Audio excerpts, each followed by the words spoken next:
We're going to try to get started on time, so if I could have the residents that are graduating, please come to the front so we can get you seated by program.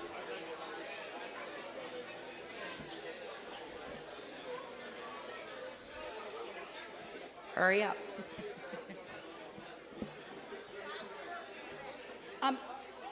GI.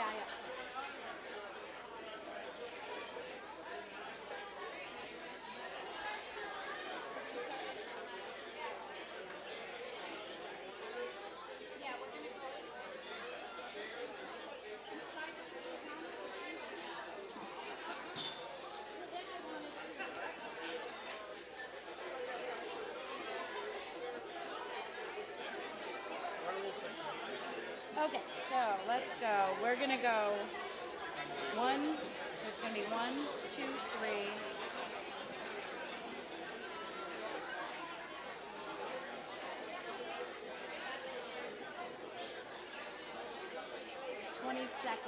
And this is seat number 1.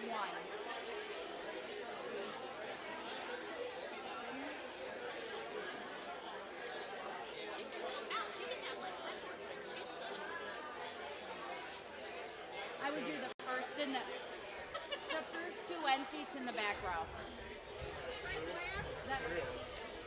First 3. First 3.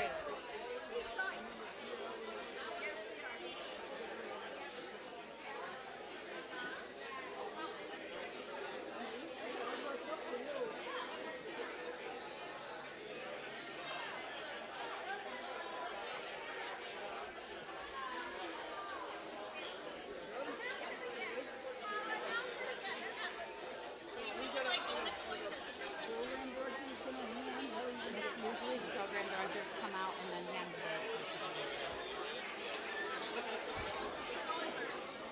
graduating residents, could you please report to the front so we can get you seated to get started? Thank you. I'm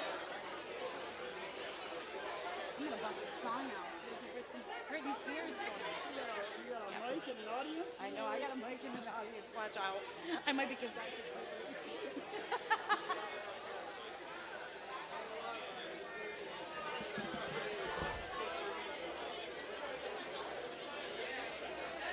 Program directors also are needed up front.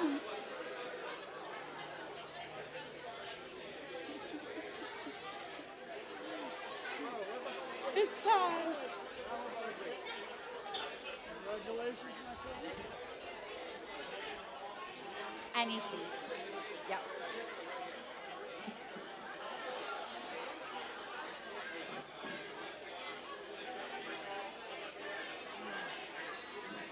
Richard Johnson are always ready.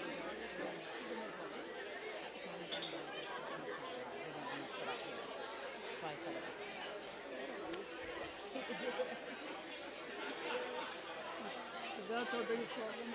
Right.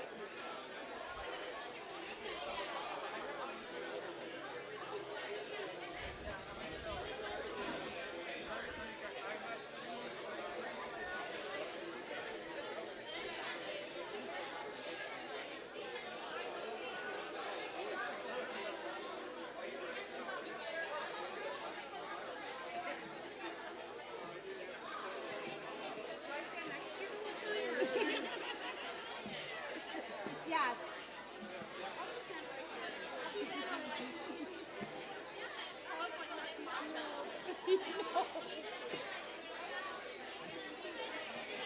Graduating residents, please report up front. Where do I get a program? They're in the little baskets over there, but you can have that one. Yep.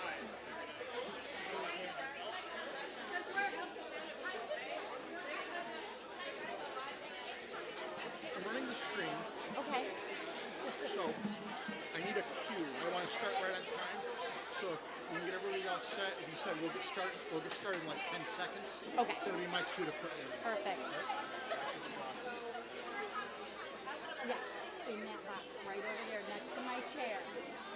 Front row.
Do we have enough chairs?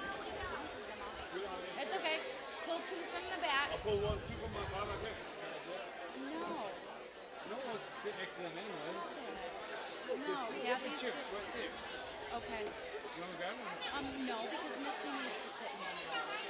Why are you sitting on the right? I don't know. Whatever you want. I know. Kathy's getting some.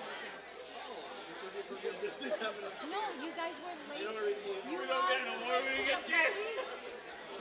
late to the party. right on time.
Where did they go?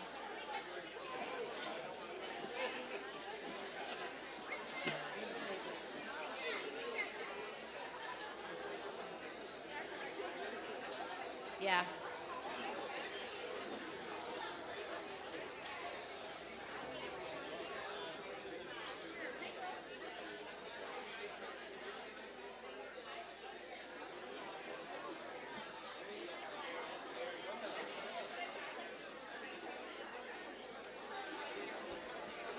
We're going to get started in a couple minutes now.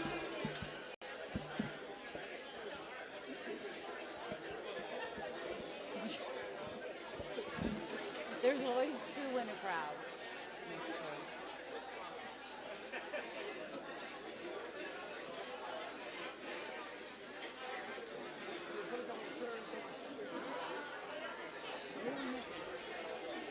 Don't be missing anybody.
Just to let everyone know, we're live streaming this for families that were unable to attend.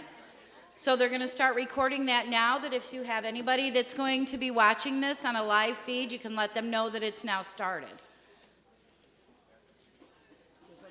That's your cue. That's my cue. Good evening. Can everybody hear okay? Welcome. Welcome to the ArnotHealth Graduate Medical Education Graduation Ceremony of 2021. We're very glad you're here. We're very glad that we could even be here in person. This is the most people that I've seen in one, I guess you'd call it a room, in a long time, right? So thank you for those who have traveled. Thank you for those who have not traveled and just taken the time to be here. My name is Mike Witt. I'm the designated institutional official here at ArnotHealth. That's a term that basically is like being the principal of a really small school of really smart people, okay? That is a tough act, but I'm honored to have the role. I took this role in November, and the day after I got the job, I started thinking about this speech. Did that mean I knew what I was going to say 6 months ago? Absolutely not, you know. But it's an opportunity to understand that I was already worried about you guys and your colleagues and how we were going to get you to become amazing physicians. I want to show you something if I could. See that? That's my signature, okay? It's pretty simple. It's pretty basic. My 9-year-old can forge it really well, as can my wife on the checkbook, but that's a whole nother story. I bring it up to say I had to sign a whole lot of diplomas this week, okay? And you don't realize the importance of your signature until you're putting it on a piece of paper that says, these people are ready for the world. They're ready to be practicing physicians. They're ready to have life and death decisions in their hands. And again, you just don't realize how important that is until it's your family member or your loved one or your friend who's being affected by it. That's heavy. That's a lot of pressure. I got it. No, I'm just kidding. Okay. So, training in a pandemic, and you guys, for all intents and purposes, for most of the people in this group, half of their training has been during this pandemic.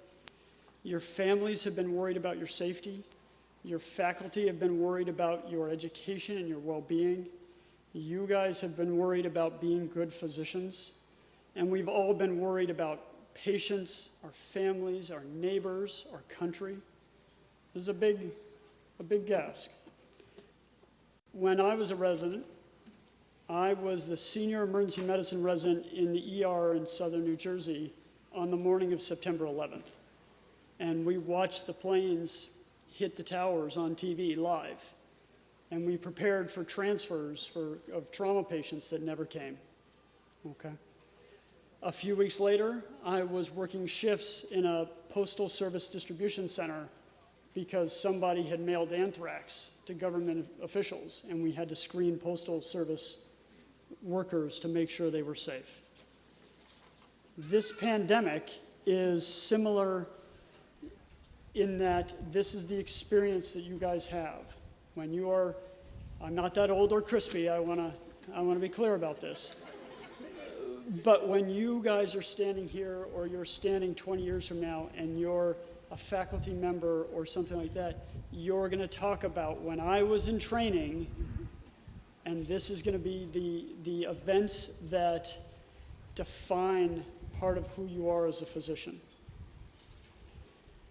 So take these opportunities to really change your mindset, to learn about who you are as a physician, who you are as a caretaker for patients, and who you are as a family member, a spouse, a loved one, a child. Okay. You guys did great. Congratulations. All right.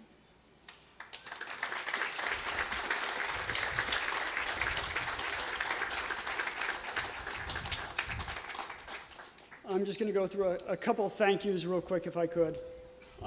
We owe particular special thank yous to our residency coordinators, Paula, Darcy, Allison, Sandy, Melissa, and Kathy.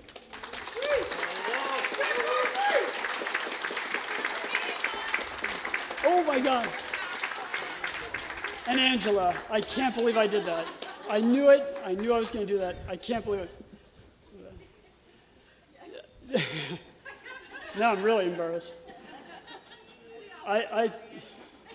These guys can attest to how much this whole process wouldn't run without the people in that front row, including the one I forgot to name. Right, Angela? All right. And we thank the administration, Mr. Lawrence, who's going to be speaking in a moment, for the ongoing support. If you don't have a hospital and a health system, you don't have training programs. If you don't have patients, you don't have training programs. So we thank you for the ongoing support of this program.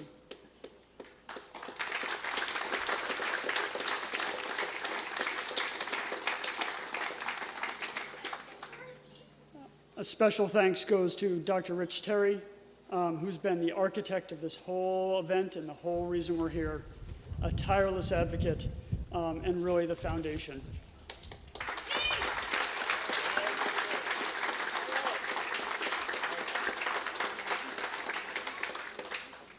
Another special thanks goes to Dr. Frank Edwards, who was the DIO who I took over from.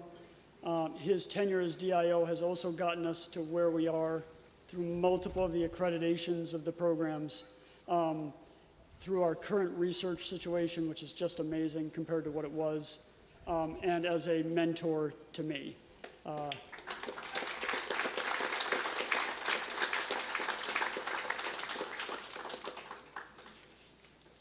Thank you to our program directors.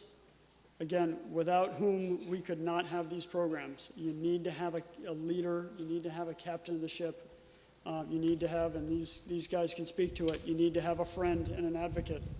And without them, we would not be here. Thank you.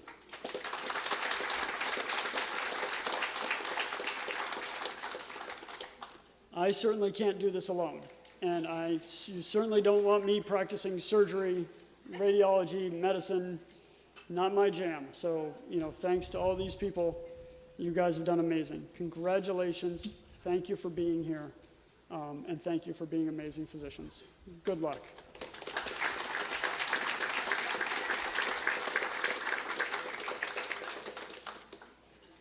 I'm happy to introduce Dr. Rich Terry for a few words.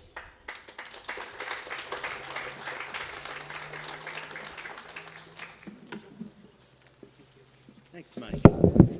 Wow, it's fantastic to see people out like this. It's amazing. Twice in one day I had our accepted students come to campus, so I hate Zoom anymore. But what a pleasure to be here. This is our 7th annual graduation ceremony. And as I reflect back, it's amazing how far medical education has come. Just 9 short years ago, there were no students here. There were no residents. There was no faculty. ArnotHealth was not a teaching health system at all. Remarkably, since that time, we progressed to 126 residents, a medical school with 500 students, and an ever-going contribution with practitioners in specialties, many that Arnott's hired, primary care, and the graduate medical education program has just steadily improved under the leadership of Dr. Edwards and now Dr. Witt.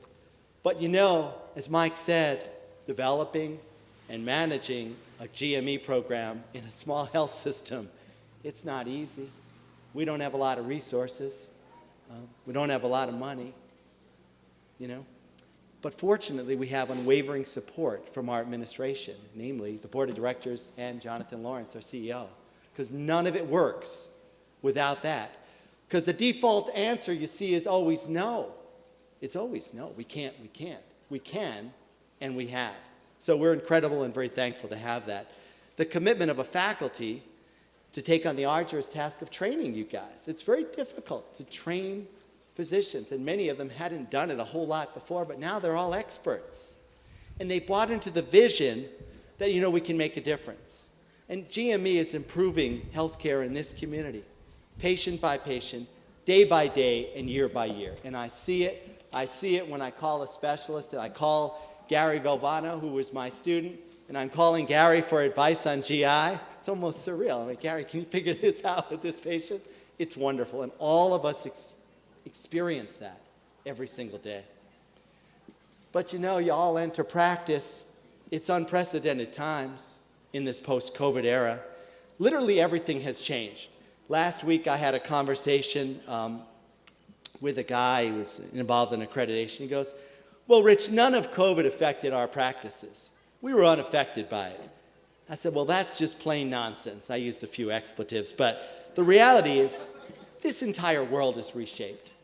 It's all different now. Our entire paradigm is different because of COVID. Going forward, your entire practice is different because of COVID. You know, we don't know exactly how that's going to play out. But here's what I know. Here's what I know. Interpersonal relationships now matter more than anything. Forget about this Zoom crap. We missed out on everything with Zoom. And there's a role for telemedicine. It won't replace us. It won't replace us at all. It seemed pretty cool initially we could do this, but your patients want to interact with you. They actually want to come in. They want you to put your hand on their shoulder. Number two, psychological and psychiatric conditions and addiction are out of control. It's imploded. The whole thing is completely out of control to unprecedented levels we've never seen before. And they're going to remain there because with COVID, they cut services that won't necessarily be back. People aren't available. So these issues are there with all of our patients. We must address them. Whether you're a surgeon, whether you're a fellow in GI, these conditions are there and they affect people's health. So every complaint, be it medical, it has a somatic psychological component. That's not just the family docking to me. I urge you, be sensitive to that. It's out there. Our patients need this. We have to be cognizant of that. And addiction. Many patients suffer, struggle silently. Finally, you're all going to join healthcare systems most likely. That's what the market is forcing right now. You'll be employees. Wow, we'll get 6 weeks vacation. We'll get days off. It's 9 to 5. I want you to remember one thing, finally. As a physician, you're not an employee to your patient. Please just forget about that. You're not an employee. You're their doctor. That relationship is sacrosanct. It's a unique position that only physicians play with their patients. Despite everything, EMR, all of the regulations, we hold this sacrosanct position with our patients. Hold that sacred to your heart. But you know what? What does it mean in reality? What does it mean? It means when your patient calls and you're busy, you're double booked, you don't say no, you say bring them in. You say come in, I want to see you, of course, because you care about them. It means when they're late, which our patients at Eastside frequently are, you see them. You don't say go home, reschedule. You don't know if they walked. You don't know if their Medicaid cab didn't show up. You don't know if they don't have any transportation. But you see them. And it means that every interaction with your patient, you value the sanctity of that relationship. You know, a famous psychiatrist, F. Scott Peck, once said, you should love your patients. Okay, parenthetically, I think that has value, but be careful with the language we use in the Me Too era. But the point is, you demonstrate love, that you care that much towards your patients. It's really very, very critical. I mean, you know, I'm not by any stretch Einstein. I have many, many faults, many more faults than strengths. But patients who've seen me for 30 years because they think I care. Well, Terry cares about me. He might screw up sometime. Maybe he doesn't always make the right, but he cares about me and he'll follow up. Too much of what I'm seeing today in medicine, we have a tendency to interact with their patients as if they're transactions.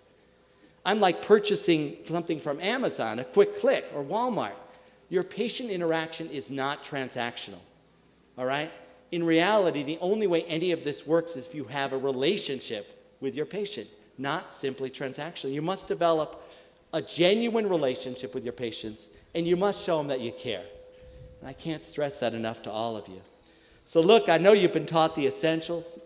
You can diagnose hypertension. You can treat diabetes. You can do procedures, surgeons. You can take out the appendix. You can recognize cancers.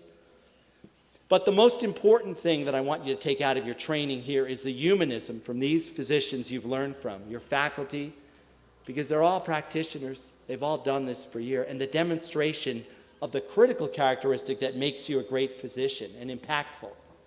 It doesn't matter what you tell them. You need your appendix out. You need this. If they don't like you, if they think you're pompous, they're not going to do it. They're not going to stop smoking. To be impactful as a physician, you have to demonstrate empathy. And I know you've all learned that here from our fine faculty. So as you all join your practices, treat every single encounter not as a contraction, not as a transactional. This is done. I'm done at 5. I'm out of here. I'm going wherever. But as the beginning of a lifelong relationship with your patients. And for that, and that alone will make you effective as a physician. And take that with you every single encounter that you have with a patient. So, I wish you all great success in your practice. You're always going to be a product of Arnott, okay? You're part of us, you like it or not, you're part of ArnotHealth. We trained you. We trained you. So every faculty member is part of you that has ever shared their collective wisdom. You'll remember that with a patient. Oh, yeah.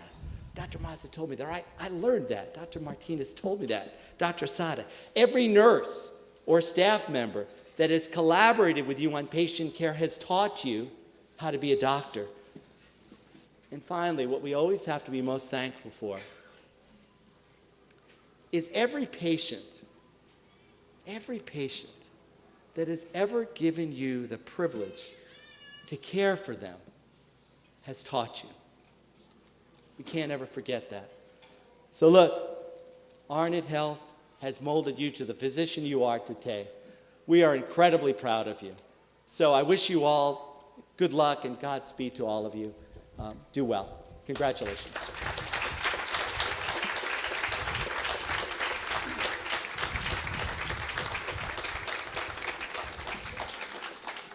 Thank you, Dr. Terry. And that's why he's the dean of the medical school.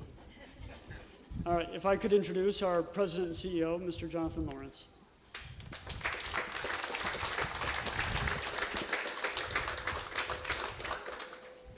Good evening. I can't remember the last time I saw so many smiling, unmasked faces. It's wonderful to be with you here today on this beautiful evening and on such a wonderful occasion. I have also learned as we come out of the pandemic not to stand between a crowd and a celebration. So I promise I will keep my remarks concise and to the point. But I am, by virtue of my position, obligated on behalf of the board of directors, our executive team, and the entire ArnotHealth organization to offer you our congratulations and welcome to these ceremonies. Given the challenges of the last year, the fact that we are able to gather here together is really both remarkable and, of course, most welcome. We're thrilled to be able to host this event and to celebrate the accomplishments of our graduates live and in person, as well as via live streaming. After months of social distancing and endless days of video conferencing and, dare I say, soggy takeout food, among the lessons we've learned is that the value of being in the company of colleagues, friends, and family is foremost. With this in mind, I'll keep my comments brief to yield to those who have invested so much of themselves in your academic achievements and who have contributed so much in support of your professional future. In addition to reinforcing the value of so many things that perhaps we have come to take for granted, the pandemic has placed into sharp relief the fragility of so many of our community members, their safety nets, and their support systems, as Dr. Terry has noted. As the area's largest provider of critical health services, Arnott serves as the firewall between life and death for our most vulnerable community members. And while we may joke about soggy takeout and food delivery, I know none of us are going to forget the long lines of families that we saw waiting for donations from food banks and the hardship of food insecurity, especially for those in our most rural communities. And while some community members may have earned more on government relief than when they were employed, each day we all see firsthand how the permanent loss of many jobs in the service sector is yielding permanent and lasting hardship on the individuals and the families that we care for. And while housing prices may be at record highs, we now see how housing insecurity has emerged as a significant factor for many renters and even homeowners unable to pay their mortgage or rent obligations. We are in part able to be here today by virtue of Arnot's commitment to protect every eligible community member with vaccination, something that seemed far out of reach at this time last year. And yet today, our mass vaccination and mobile outreach efforts has resulted in over 35,000 vaccinations and is the direct result of the multidisciplinary efforts of our staff and medical residents across the entire Arnot enterprise. So really, the essence of my first message this evening is really a simple one. Let us all commit to leveraging the insights we have garnered about these most vulnerable members of our community, and remember the power we have as healthcare professionals and as a leading healthcare institution as we continue to care for our patients and their families long after the state of emergency is declared to be over. And second, as our graduates of the Arnot Residency program, we share in your success and your accomplishment. Your sense of pride and achievement is a source of continuing inspiration for all of the rest of us. Your professional growth and development motivates us to continually invest in the quality of our programs, our facilities, and our services. We're grateful for your service to our institution and the entire community we serve. You may soon leave Arnot, but we hope and expect that Arnot will not soon leave you. You will always find an open door here and a warm welcome. Again, I extend our gratitude, our sincere congratulations, and our profound best wishes for your continued professional success and a lifetime of personal fulfillment. Congratulations and thank you.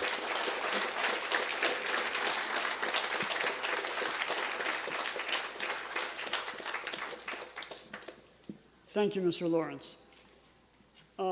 Having graduated from a few things, I know this is the moment we've all been waiting for, so let's get down to business.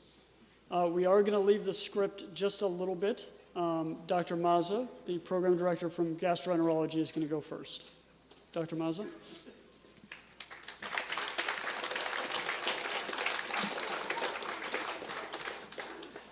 Michael, you think you're old. The Model T hadn't been out when I started practice, and the endoscope hadn't been invented. Anyway, it's nice to be here, and I agree with Jonathan. It's nice to see smiling faces. Smiling faces do make you feel good. Mask and eyes, monotony. I'll be brief, and those of you who know me, that's kind of consistent with my prolixity. First of all, I want to let you know that the Gastroenterology Fellowship Program is alive and well, and a good reason for this is because of the contributions of our only graduating fellow, Jennifer Jane. If you know her, she's short in stature, got a powerful personality. Over her 3 years here, she's helped me build this program, and we've extended our program over the last couple of years, and we have outreach programs in Rochester, which has really been helpful to us. Two situations in Rochester General and at Strong at the University of Rochester. The fellows rotate at Rochester General with 6 gastroenterologists there. They get experiences with their patients and their involvement with their procedures, and also get experience with advanced procedures with ERCP, endoscopic ultrasound, and manometry studies.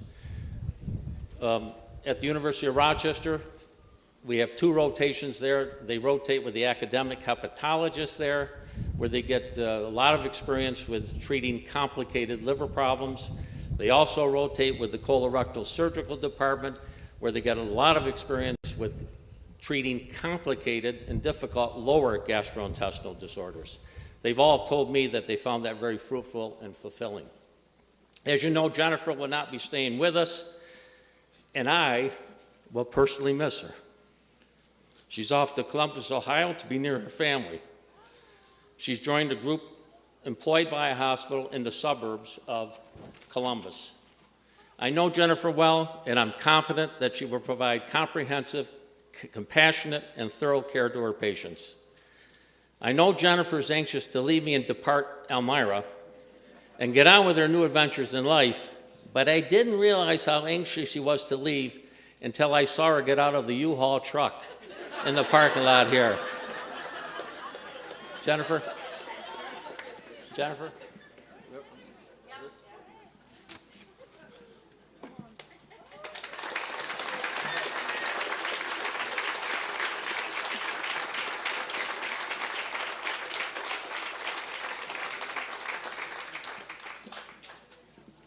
I knew that Dr. Maza and Dr. Jang had another commitment. I didn't realize it was to help her move. All right, getting back to the task, I introduce Dr. Buffo for radiology, please.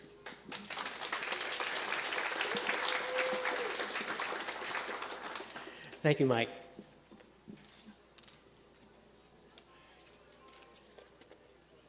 I can't unfold my words here. To say that 2020 to 2021 academic year was an anomaly would probably be an understatement.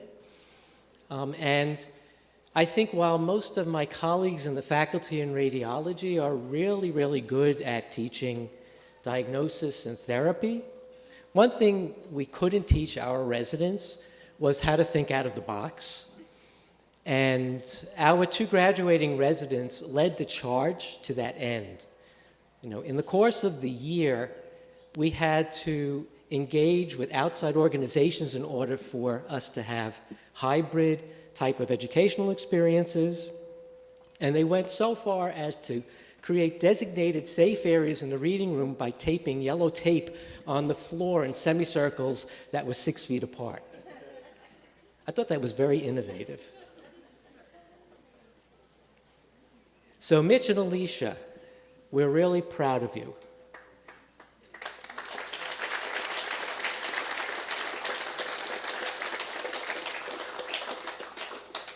We're proud that you are part of our family. We're proud that you are graduating and growing up. We are proud that you're moving on to exciting future endeavors. And we are proud that Alicia is coming back to join us in a year.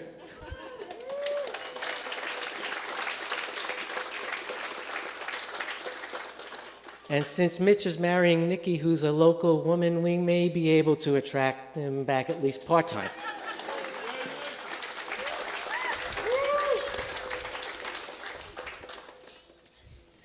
So, Mitch. When Mitch started out in the residency, he was, say, a slow starter. But somewhere during second year, probably the result of eating a few too many duck eggs, he blossomed. And he came to me and said, I think I can do this. I know I can do this. Do you have faith in me? And I said, yes. And he became one of our outstanding chiefs and has led his junior residents, not only mentoring them, you know, in things outside of radiology, but mentoring them intellectually and personality-wise. He's starting a fellowship, not too distant future, in Houston, MSK in trauma, for which he's especially suited since musculoskeletal imaging and orthopedics is one of his kind of fave things. They've recently bought a lovely home in the suburbs outside of Houston, and I wish them much luck. So congratulations, Mitch.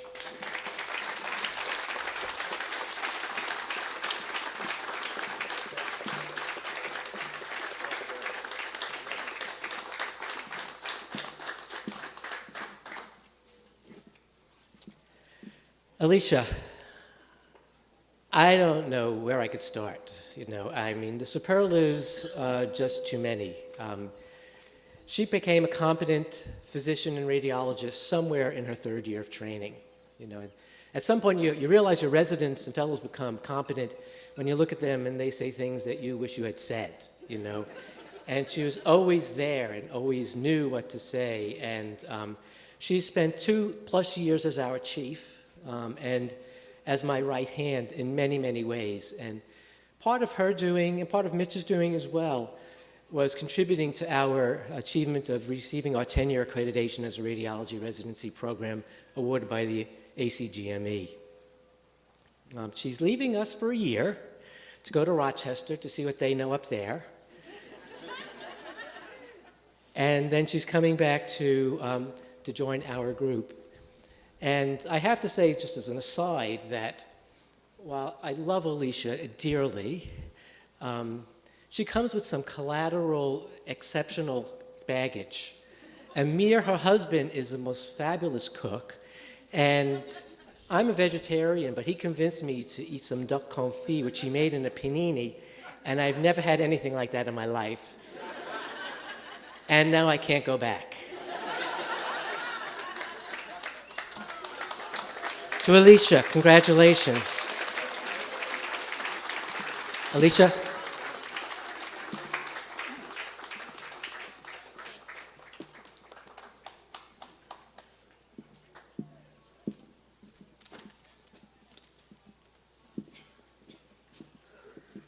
Thank you, Dr. Buffo. Next is emergency medicine and Dr. Bowen. I, of course, as DIO, am not biased at all. But as a pediatric emergency doctor, and as this is the first class that I've seen from beginning to end in my time at Arnott, maybe I'm a little biased. No. Dr. Bowen. It's my favorite time of year. I remember a couple years ago when we could do this in person, sitting over here as an APD and watching the first graduating class come through and wiping away tears, hoping nobody could see. So I do my best not to cry for every kind of group that goes through it. But you guys face some challenges. Just for everybody to know, there was a pandemic. These guys were senior residents during it. On the front line in the ER, not knowing what was coming through the door, which patient was going to have COVID and not, and then going home to their significant others and worrying about getting them infected. It was a rough time. They had to take care of very sick patients, intubate patients, and unfortunately watch patients pass away. It was a difficult time, more than maybe other years had to deal with. Then there were other things that happened outside the pandemic. St. Joseph's closed down. We got a big influx of patients there, and psychiatric patients, and working through the challenges that brought up. And then, through that whole process, we decided to renovate the ER. Which is looking beautiful, and it's great. But every couple of weeks, that means we had to move to a different area, trying to figure out where the supplies are, and then all the daily emails throughout this whole process of how the processes are going to change today, and which tests we're going to order, and where things are located. So a lot of challenges, but in the end, I think that's really made you great physicians. And I've watched you throughout residency. You've become quite the astute physicians, able to handle multiple sick patients, and really just take great care of them. And I'm proud to see you guys all graduating. If I could, I'll leave with one last piece of advice, and that's just remember the human side of things. Like, we train you a lot on getting great HMPs and figuring out what's going on with the patient, but that's only part of it. That's not why you went into medicine. You went into it to connect with people, and so try and remember to do that, even on a busy shift when you're working really hard. Take the time just to, ask your patient where they work. What do they do for a living?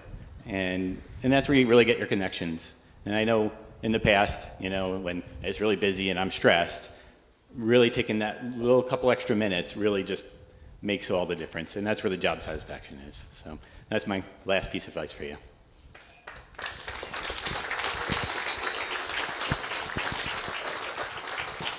And now I get to hand out diplomas. Is there a name on them or? Oh, how am I? There are souvenirs. So there's no order. Well, we'll start. Let's see. We'll start with Nalani. Nalani's leaving us to go to Florida. I think she can't wait to get away from the winters. Yeah, and I'm hoping I could go visit.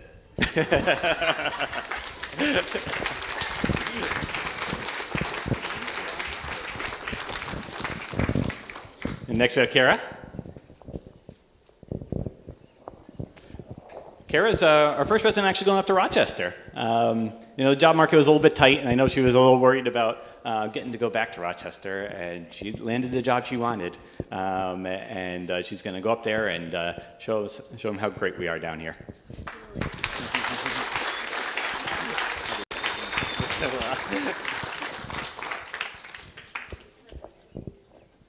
And next we have Tim LaFrance. Tim's going right down the road here. He's going to be working at Robert Pecker and in Sayre and probably up at Corning as well. Tim was our chief resident this year and has really done a great job leading this resident crew here and the ones before him. He's our kind of, I'm gonna joke a little bit, he's a bit of our silent leader. He leads by example and is an amazing worker.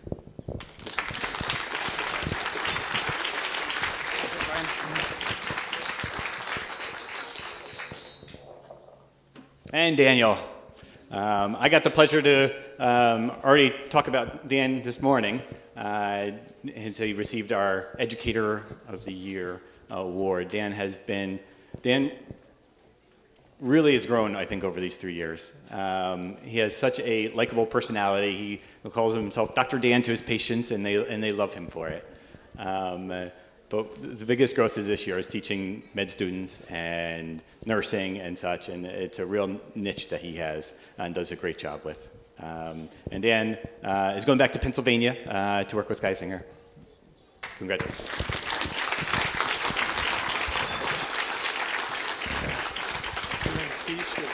No speech. No speech from you. I'd be afraid where that would go. All right, next we got Krista. I'm going to trip over the wires here. Krista's also going down south. She also is done with winters.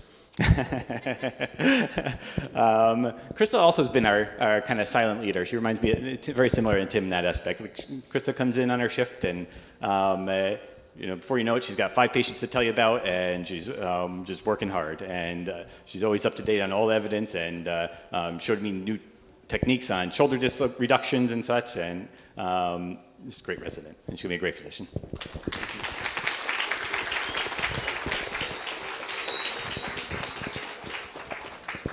And last but not least, we have Samaya. Samaya is our other chief resident, and has done an excellent job as chief resident, being a leader. She will go on to be a director in ER somewhere in the future. She is going next year to also work with Robert Pecker and working in probably both Corning and down in Sayre. Congratulations.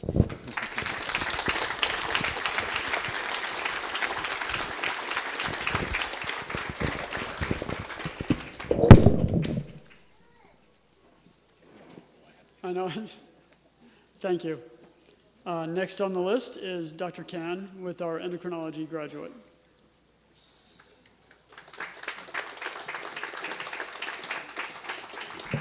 Thank you.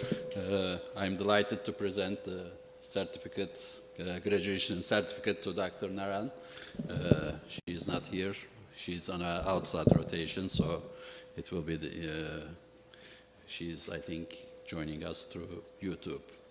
So we are a relatively young fellowship program, and I think the program started before me in 2014, and Jaya is our 5th graduate. Our program started as an AOA program and transferred into an ABIM program in 2019. And Dr. Naran will be our first graduate who will be taking ABIM endocrinology boards from Arnott. And in the upcoming year, we will have 2 endocrinology fellows. So Jaya filled 2 pairs of shoes. She did the job of 2 fellows in the last 2 years. So for that, I'm grateful to her. And she completed her training during the pandemic, but despite the limitations and with the help of our rotating program in Erie, I believe she had good exposure, and she's competent now in all of the endocrinology patients and in all endocrinologic diseases. And she also achieved several scholarly activities, and I went over them during the award ceremony. So briefly, she presented in the National Endocrinology Conference and published a PubMed indexed book chapter in an open access journal. So I'm sure she will be successful in her endocrinology career, and I wish her the best in her future career, and I will definitely miss her. Thank you. You say, hi, Jaya. Congratulations. All right. Next on the list is Dr. Baxter with Family Medicine Residency.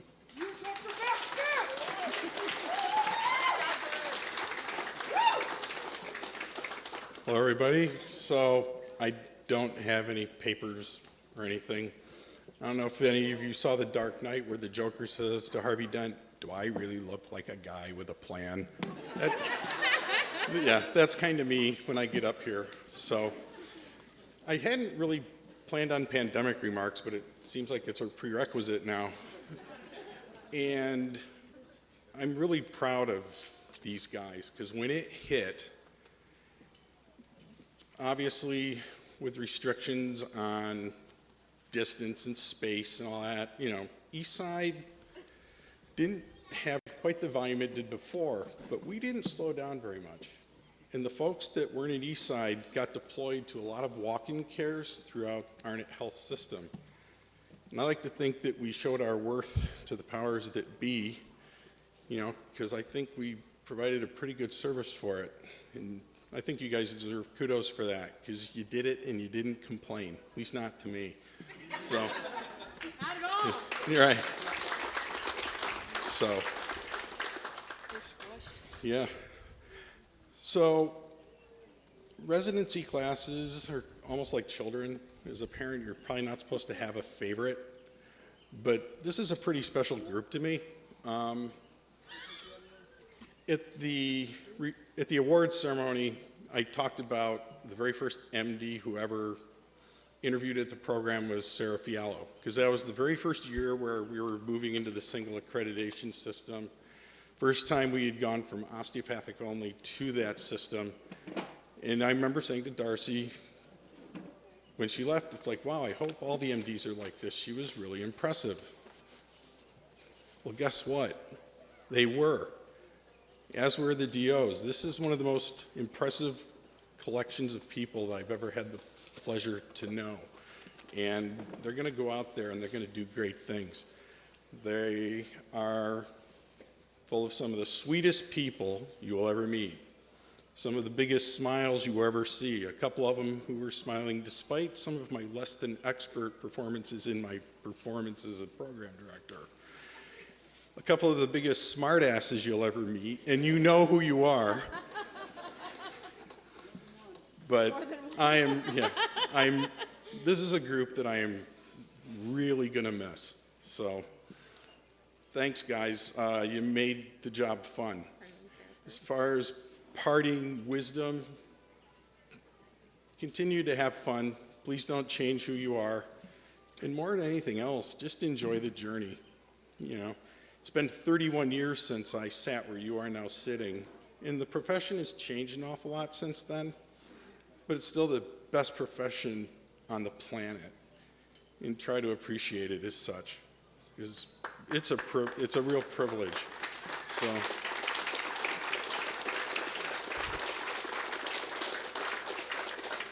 and it has been a privilege for me to train you. Thanks for trusting me. To a couple of you, forgive me for when I didn't do it quite as well as I could have. But we'll get started. I'm just going to go alphabetically. So I'm going to start with Mario Bakari.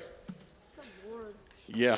So one of the newer parts of our program is a rural track where we had 2 residents go out to Keuka Family Practice in Bath, and that is where they did all of their family practice clinic.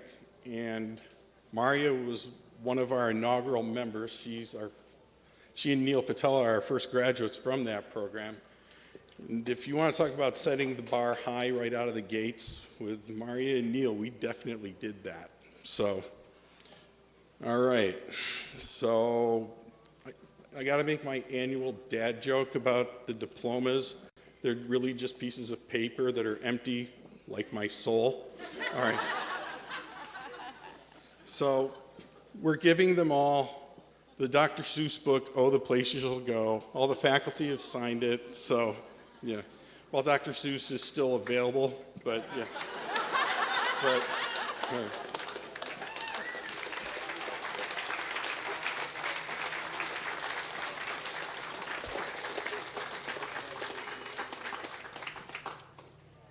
Next is Dr. Nixie Cat, yeah,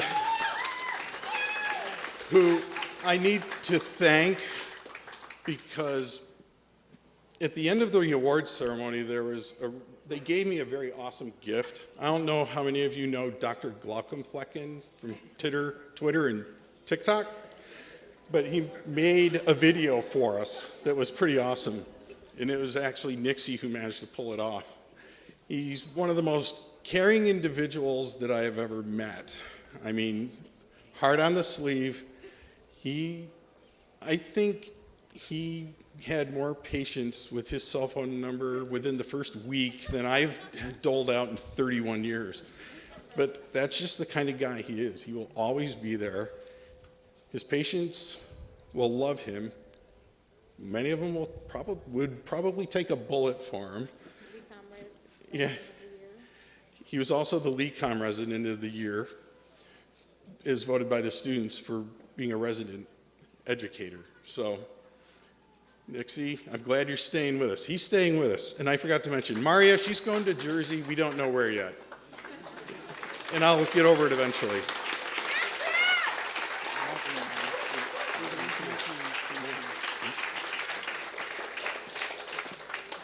Okay, next is Sarah Fiallo, who was our Resident of the Year. Like I said, the first MD I ever interviewed. She's most awesome, and it's just been a pleasure. She was one of our chiefs this year, and it's just been really fun watching you grow, and you're going to be amazing. We knew she was going to be amazing early on. This is Foster's and my favorite story. Teenage parents with their newborn in the office, on their phones. She very politely goes over, plucks the phones out of their hands, and just puts them in the pockets of her white coat. And they didn't get mad. Sarah could probably get most of you to eat a poop sandwich, and you would say thank you when you were done. She's that good. So, anyway, Sarah's in the enviable position of being to be determined because she has a bunch of very sweet offers from some very sweet health systems. So, I don't know where she's going yet, but you're going to be awesome.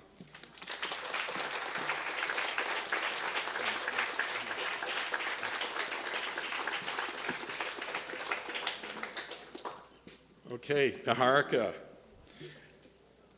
Whoever writes Niharika's biography, the first sentence is going to be, Niharika exploded on the scene.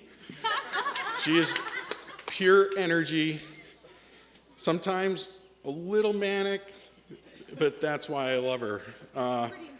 Yes, almost always smiling. It's been really fun to watch her grow too, because quite honestly, when she started with us, not the most confident in herself. Hopefully you've arrived, because she's done stellar work for us. She was the recipient of our Joseph W. Matthey MD Award for overcoming adversity and developing as a resident. And she's going to be going off to California. So she won't be staying here. She'll be away from winter. So, and congratulations. I'm going to miss you.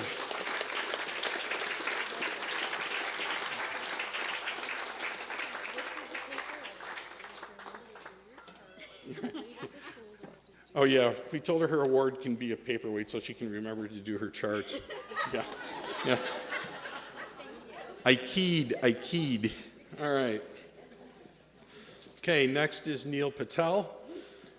Neil was the other half of the inaugural group with the rural track, and he basically hit the ground running. I know that he loves his sports. I'm sorry it's like California sports, but you know. Yeah. But he's just been awesome. He's going to be going to a sports medicine fellowship in Rochester next year. So, and again, with Maria, he set the bar super high for the rural track. So,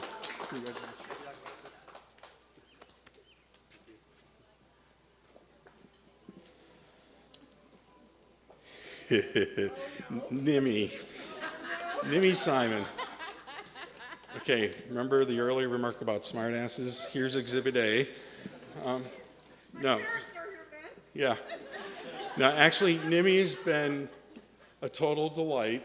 She's going to be going to a palliative care fellowship in South Carolina, and I can't think of anybody better suited to that subspecialty. Just has an incredible heart for people, really cares about alleviating suffering, and except mine, and but I'm really going to miss her. I know that she'll stay in touch. I figure if 30 years from now I'm on my deathbed, she'll probably be texting me with a TikTok video at 0400, because that's just how she rolls. But congratulations, Nimmy.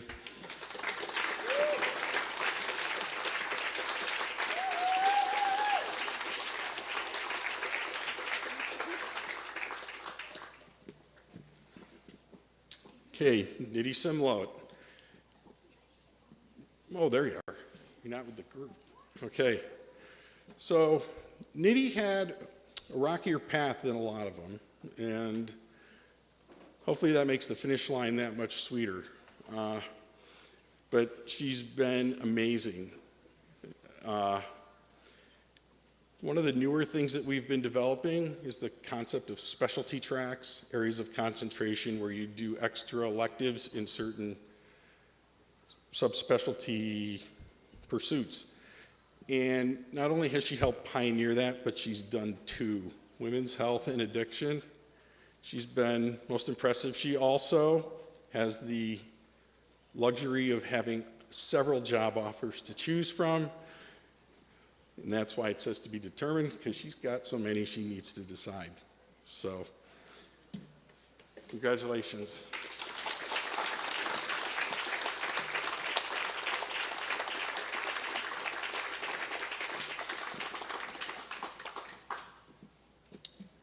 Last but not least, Andre. Horrible thing to say at a medical gathering, but my cigar smoking buddy, as well as one of my mentees. Just all around crazy guy. Not like Steve Martin crazy guy, but I'm gonna miss him laughing at his own jokes, often being the only one laughing at his own jokes. Now, it has in the program to be determined. I thought you were going to New Paltz. You are going to New Paltz. It's been determined. Andre will be going to New Paltz to practice. So, congratulations, Andre. Oh. And I forgot, fellow metalhead.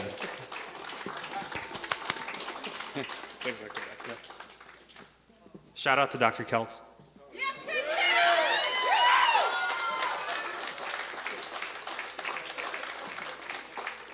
Is she watching? Yay. Hi, Kay. I'll try to keep that to a minimum. Okay. Next, we have Dr. Daskalou with psychiatry, please.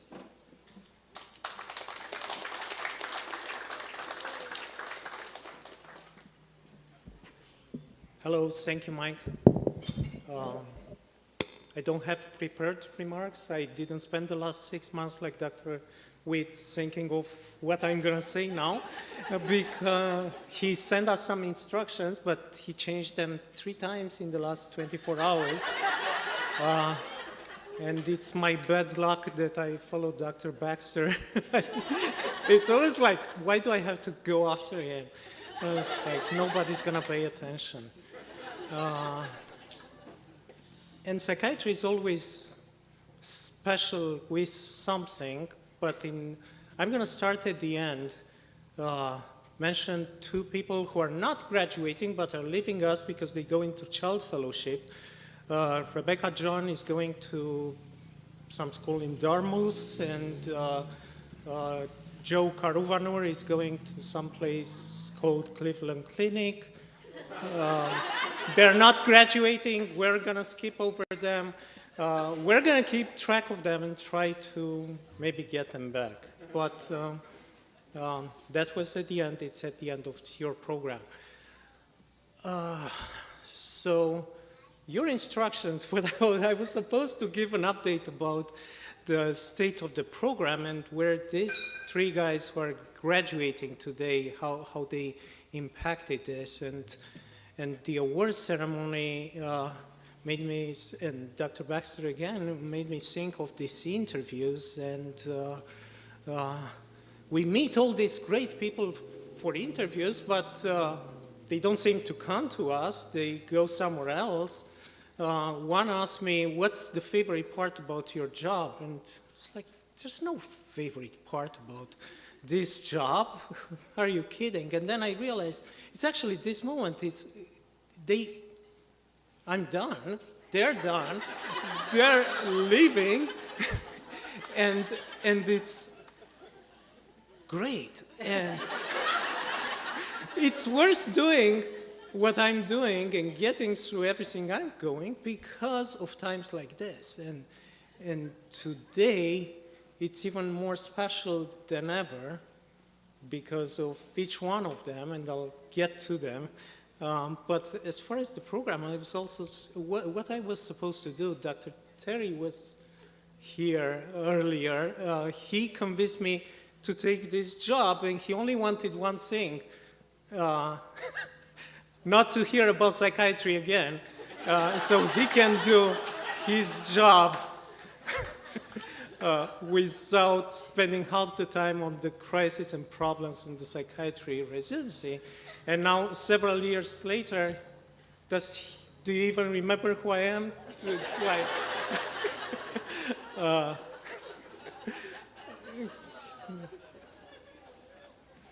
because it was these guys as well. It wasn't me or anything I've done, but it was the group of people and these residents as they've grown. As we set things in a certain structure, we set some expectations, we developed a culture that we like, I think, I hope.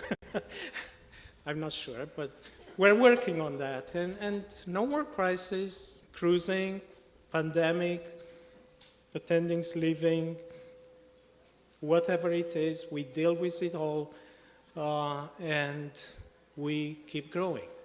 And these particular 3 people together, and each one individually, I think it's a momentous time now for the psychiatry program, for Arnott, for Elmira. All 3 of them are staying in Elmira. 3 psychiatrists. No, sorry.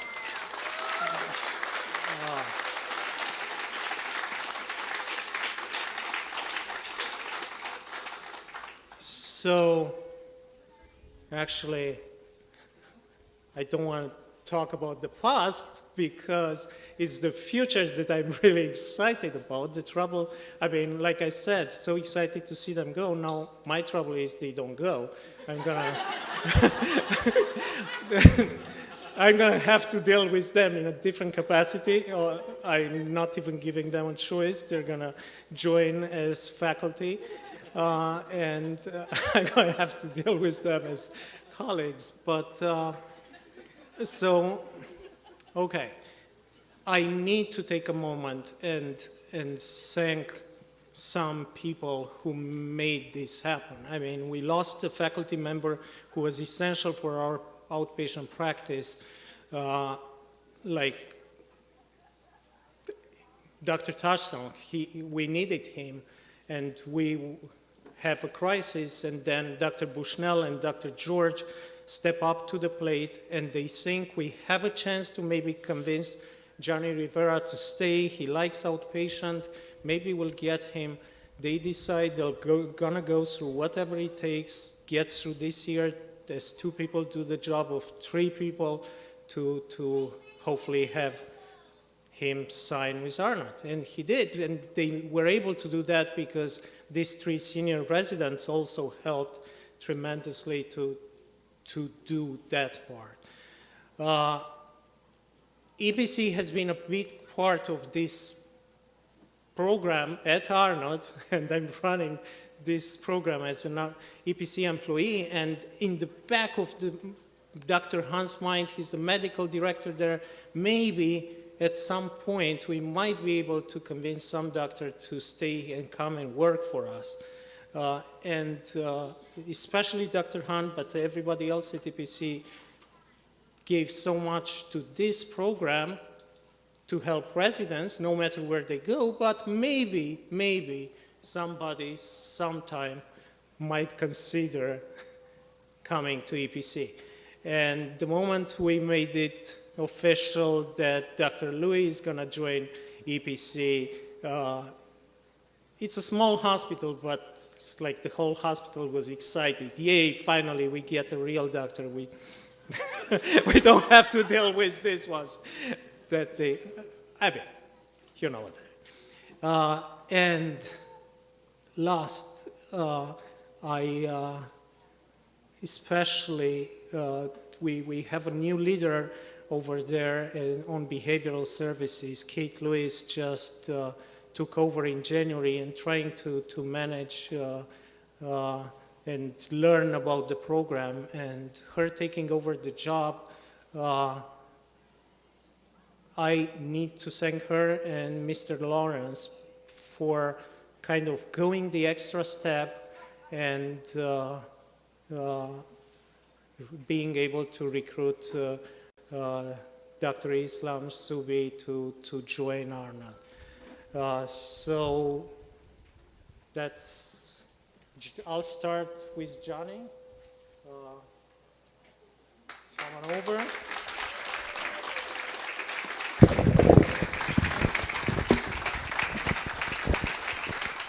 So Johnny, he was our chief resident, and he still is for another couple of weeks, and then he's going to join outpatient office over at St. Joe's and Arnott, and he's going to be a faculty with us and work with our 3rd and 4th year residents, and thank you so much.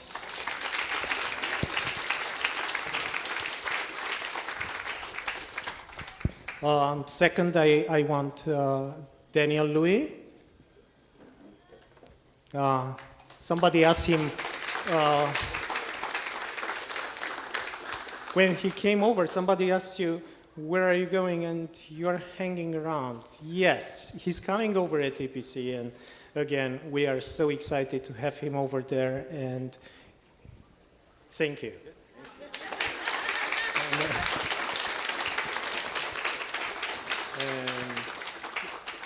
And last but not least, Subi. Subi.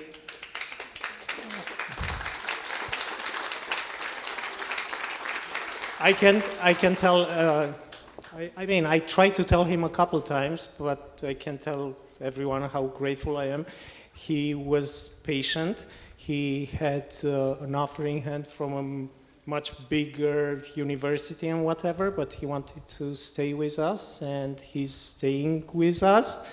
and he will help out in any way he can. But first, you're probably going to take over as chief of consult and DR at Arnott, and you're going to see him much more than you ever wished.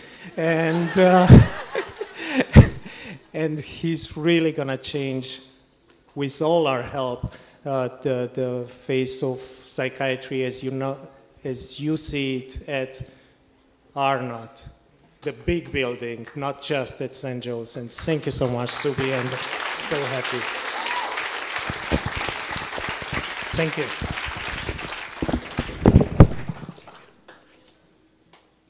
Thank you.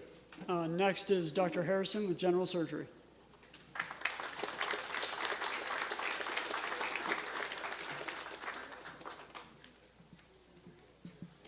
Well, I can't agree more that these are tough acts to follow, and we have to reverse the order next year. My name is David Harrison. I am the program director for the General Surgery Residency. I am so glad to see all of our core faculty here to acknowledge with me the accomplishments of John Paul Leva and Tamara Shatea, and that too is alphabetical. I first met these two young surgeons in the fall of 2019, and when I was interviewing for the position. And John Paul actually drove 4 hours from Lancaster to have lunch with us, and that still impresses me. I admire their dedication to their surgical training, their dedication to our surgical residency.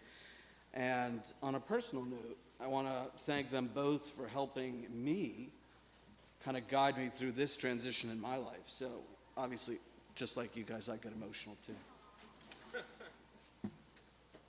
Being a chief resident in general surgery is a very unique privilege.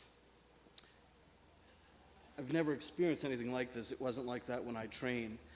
You should be so proud of yourselves. You should feel very confident in your knowledge, very confident in your skills. So for those that don't know, an ACGME requires that these residents function in the role of surgeon for a minimum of 850 operative procedures, and over the 5 years of the residency. And then of those 850, at least 200 have to be accomplished as chief resident. And both Tamara and John Paul have far exceeded these requirements. And it has been an honor to participate, at least temporarily, in 26% of their training. I know that they are well prepared to enter their fellowships next month. I do have one parting gift. So along the lines of your Dr. Seuss, as you know, Dr. Seuss is no longer publishing some of their children's books. And as surgeons, we are well aware of unintended consequences. So I hope you didn't burn your Dr. Seuss books, because some of them have a lot of value now. And so I actually have signed copies of the Sneetches for each. Don't wow yet. So perhaps they will increase in value, but I doubt it, because the signature is mine, not Dr. Seuss. There's a reason I selected these books, and I feel that the medical community is being challenged.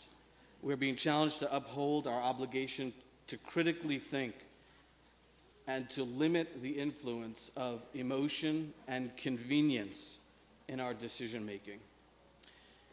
And I know I too am middle-aged. Dr. Witt and I are similarly aged, I think. But I can remember way back when, say 18 months ago, when pretty much everyone believed that segregation was one of the worst things, was completely immoral and wrong.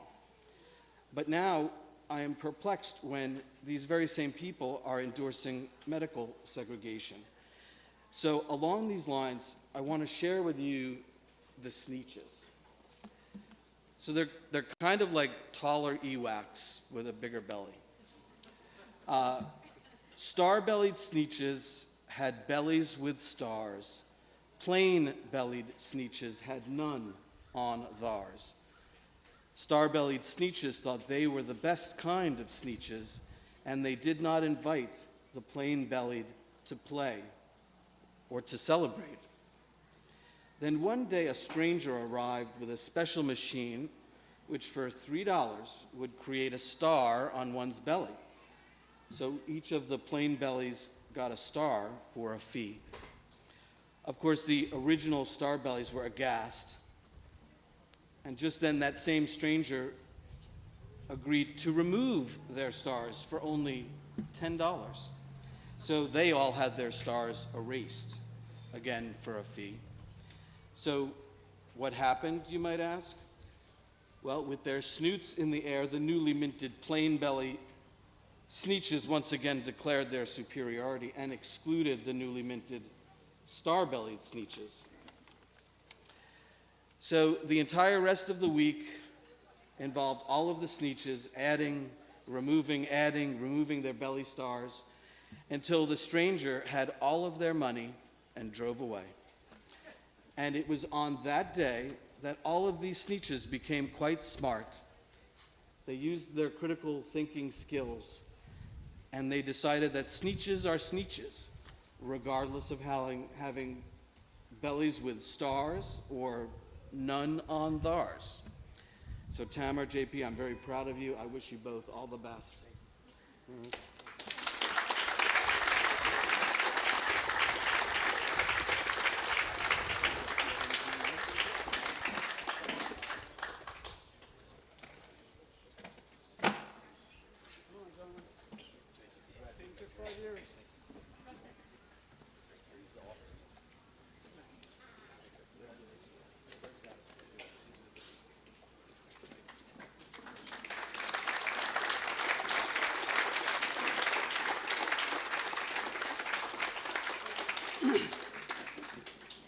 And as usual, last but not least, internal medicine and Dr. Reddy, please.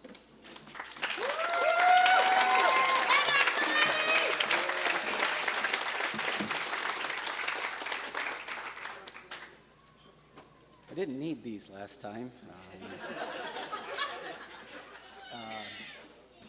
Before we start with our residents, I do want to recognize somebody, since you gave me a couple of extra minutes, that's in the audience today that is threatening and has been threatening to retire this year, and is going to be a really huge loss for me, for the community, and certainly for our residents. So I just want to take a minute to recognize Jim Freeman, who has done a lot for this community, has done a lot for our residency.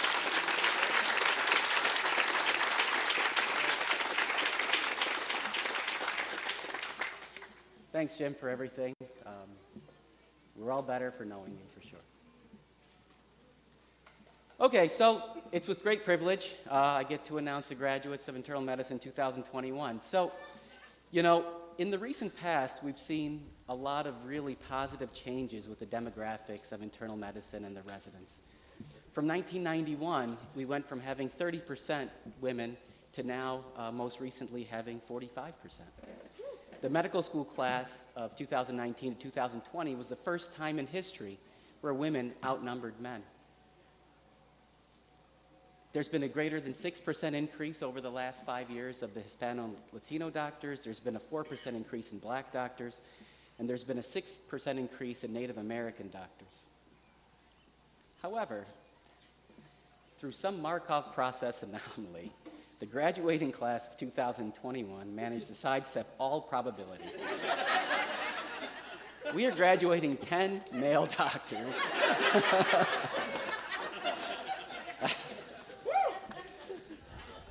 Those of us who were there for the rank order list didn't intend this to happen. But all joking aside, this is a group of doctors that I've really grown to count on. I've been able to socialize with, have a meal with, have a cocktail with, been able to work with, all through the time that's been the most difficult time to practice medicine, at least in my career.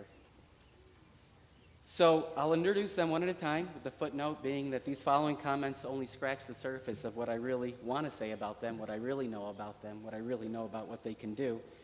but I'll exercise some restraint. It's getting close to dinner time. But I am available afterwards to share many, many stories that I have.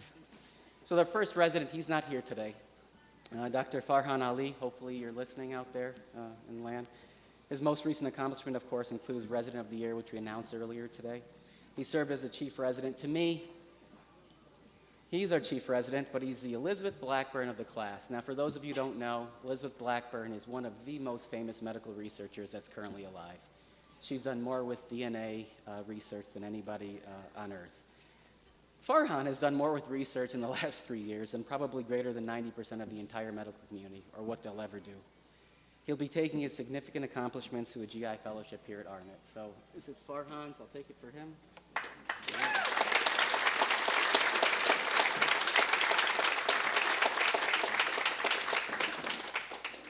Second person, also not here. Hassan Asghar, he left as soon as he could.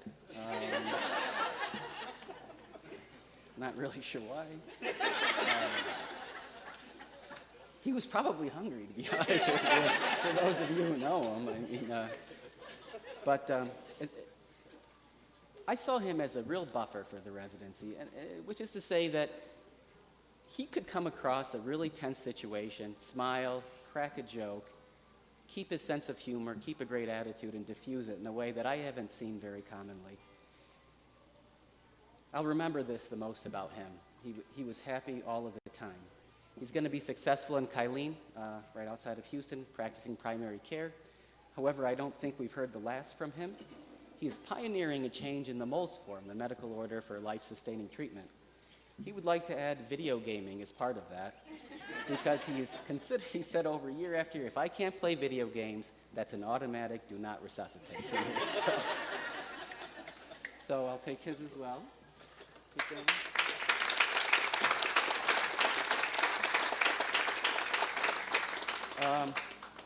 Third one is here, luckily.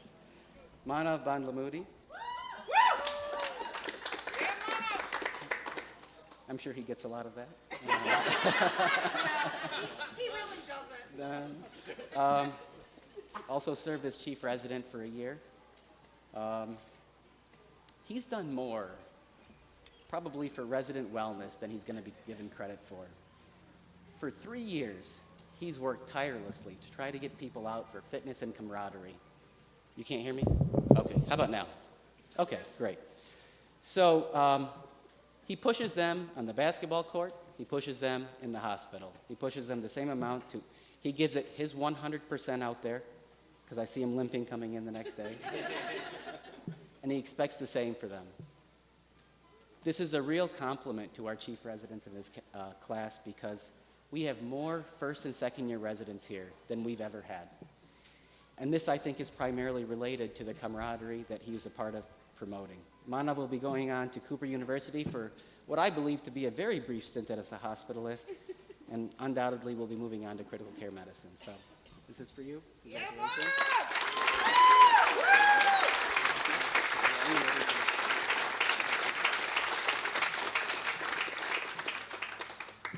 All right, so James DeAngelis, chief resident. Last one. They're not all chief residents. He's chief resident / Zen Buddhist. There's a famous quote in Buddhism: every thought you produce, anything you say, it bears your signature. I need to be more careful with what I say. However, I think James lives by that. His quiet demeanor no way limits his ability to practice great medicine and his ability to lead. This is something that I can certainly learn from, and I believe that many of us can learn from. I've yet to see him flustered, frustrated, or even miffed. We are lucky enough to have him join us at the hospitalist team, and hopefully taking a significant role for future GME. James?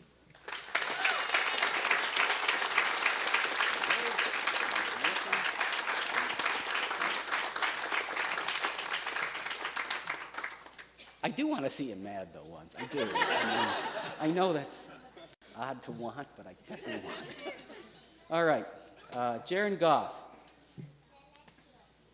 Jaron, you know, I could say so many positive things about Jaron, but I have to tell you, the most positive thing I was so happy to have Jaron on my team when we had a violent patient.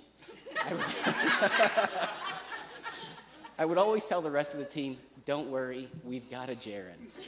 And for those of you who are fans of the Marvel comics, you'll understand the reference. But besides being an excellent bodyguard, if I had to have 3 words to describe him, I'd say thoughtful, patient, and thorough. At the end of every single day, we'd sit in a circle, we're rounding, we're talking about a patient, we're presenting, we're moving on to the next patient. Jaron undoubtedly says, Dr. Reddy, just one last thing. He doesn't let us forget a thing about any patient. He is a good doctor, and he is well on his way to becoming a great doctor. He'll be going to Coeur d'Alene in Idaho to practice hospital medicine. We wish him the greatest luck.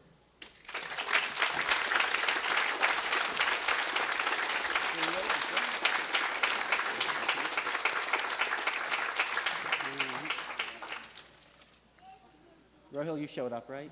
There you are. Okay. Making sure. Royal has done a really great job here. You know, I think what sticks out the most for me is that he's probably one of the really unsung heroes for the medical students. I haven't seen anybody engage medical students like he has. He makes them work, he makes them prepare, he makes them write notes, he makes them present. This is a good thing, guys. This is a really, really good thing. And I think that's one of the reasons that we get, as a department, really consistently good reviews from the medical students. Or, you know. He's going on to a private practice empire in New York City. But I'd be remiss if I also didn't congratulate him on his newly minted engagement. So congratulations.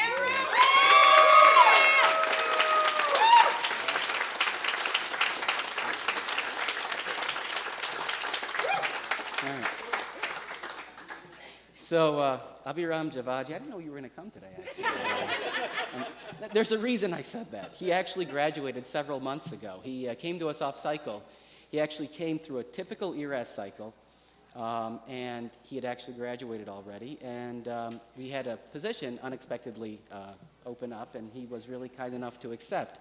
So we started in the winter and finished in the winter. And with Manav, he took resident wellness really to the next level. Even after he finished residency, for months, he would get on at night 2 times a week, hours, doing board review for the people who were there. Didn't matter who showed up, didn't matter who didn't show up. He was there, he was a stalwart for that. He really promoted education as well as promoting resident wellness throughout. He also brought, besides resident wellness, and besides board review, he brought a lot to this program, like his cousins. So many cousins. I have never met anybody with this many cousins. I've got a cousin who's applying, Dr. Reddy. Can you look at it? Anyways, he's taking his talents to Albert Einstein, Philadelphia, to pursue an endocrinology fellowship.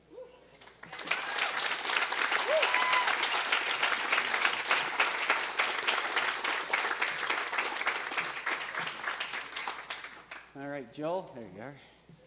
Joe Livingston, he's been a really great supporter of actually individual residents. He finds them when they're troubled, when he feels like there's been an injustice, when he feels like they're not being treated fairly. Those are the only complaints I ever heard about him. It was never about workload. It was never about moving to the diner.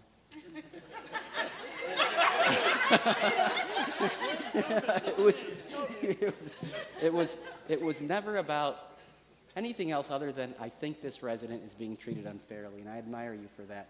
And it was never for himself. It was always for other people. Joel's going to Riverside, California. He's becoming an auctioneer there. I mean, a hospitalist. For those of you who've ever spoken to him, the feverish pace that he speaks at fortunately matches the speed of his thoughts, so he'll be all right. But congratulations, Joel.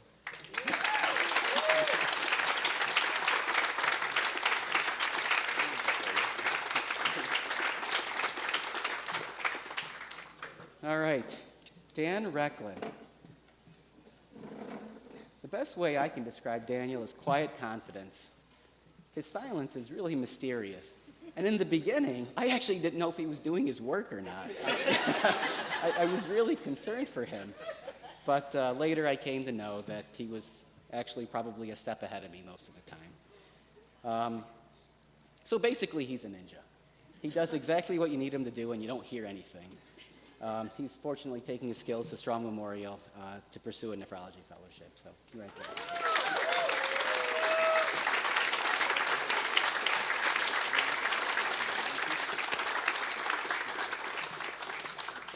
All right. Forrest, I saw you walk in late. Thanks for coming.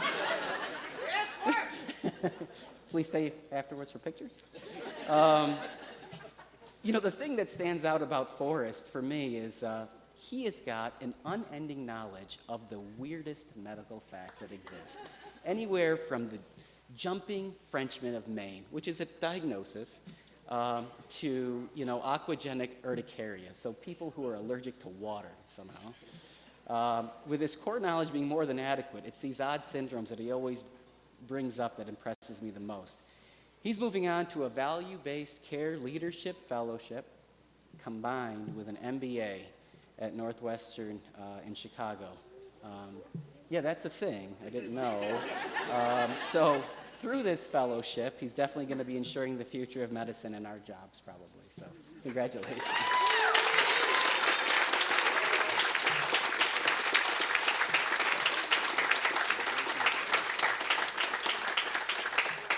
All right, so I don't think I forgot anybody.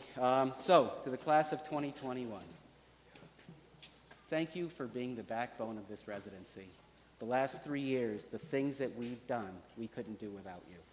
There's not a doubt in my mind. There's not a faculty member that says otherwise. So thank you.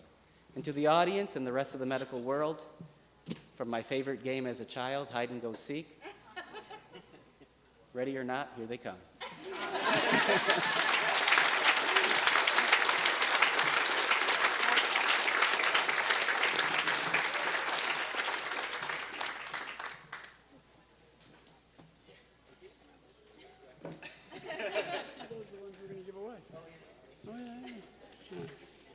All right, so it's one of the few perks of this job is that I get to occasionally be the last one to speak. So I'm going to take advantage just for a minute. We have multiple faculty members here. I hate to do this to people, but I'm going to anyway. Can faculty members stand up so you can be appreciated? Come on.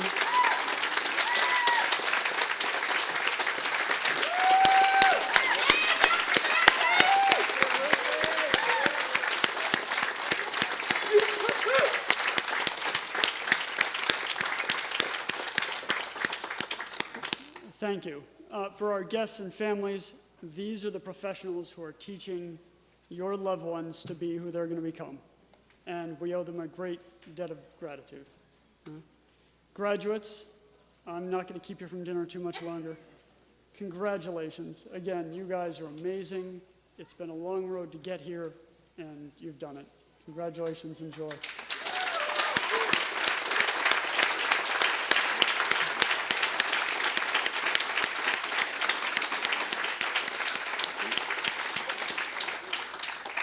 I think we'll adjourn. Thank you all for coming.